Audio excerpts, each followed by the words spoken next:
Hi, my name is Ronnie Chowdhury and welcome back to my foray in writing an options pricing performance simulator in C++, 14 in 90 days. This one topic is about pointers. One line answer, don't use them in C++ 14. Second line answer, don't use them in C++ 14. Final answer, okay, you could, but only if you write your own memory manager or calling a C function that kind of manages memory for you. C++ 14, unlike C# or Java, shouldn't have any memory or resource leaks. Memory and resource allocation and deallocation should be completely deterministic in C++.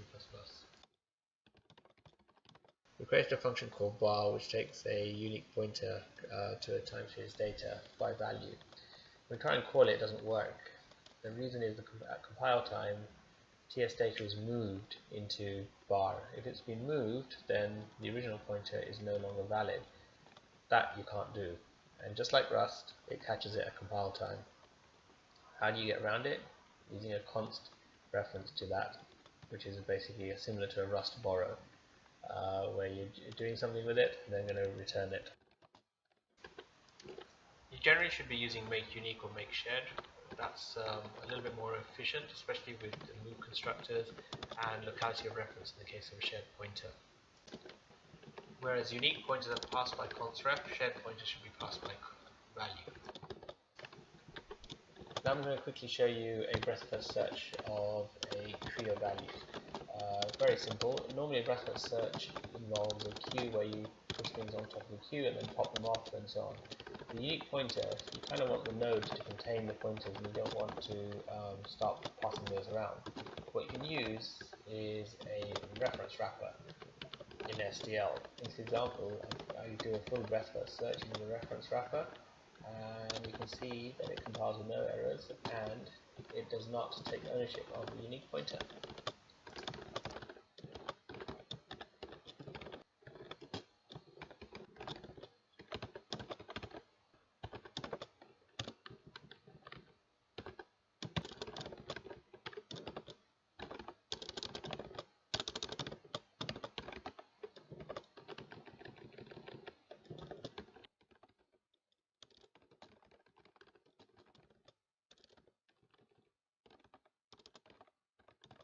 Here we take a reference to the front of the queue, and as you can see, it's a reference wrapper, so we are never taking ownership, and then everything else is exactly the same as a normal breadth-first search. We're pushing things on the queue, checking left and right, keeping pushing them onto the queue, and then looping until the queue is empty.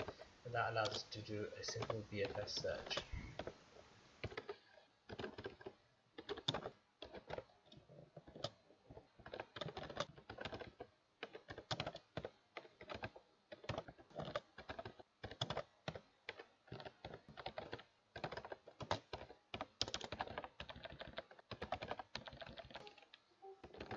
Final thing of this tutorial is new and delete.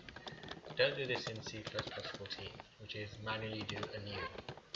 This just leads to problems all over the place. However, if you must do it, if you do it, this is how you do it. With a standard no throw to avoid exceptions being thrown, and no except being placed in the keyword being placed in the function. The right way to do it in C++ 14 is to use make unique again and use the specialized destructor, which automatically gets called for a float array. Thanks for watching this series so far. We've so far focused on the simple basic performance improvements that you can make just in normal serial code.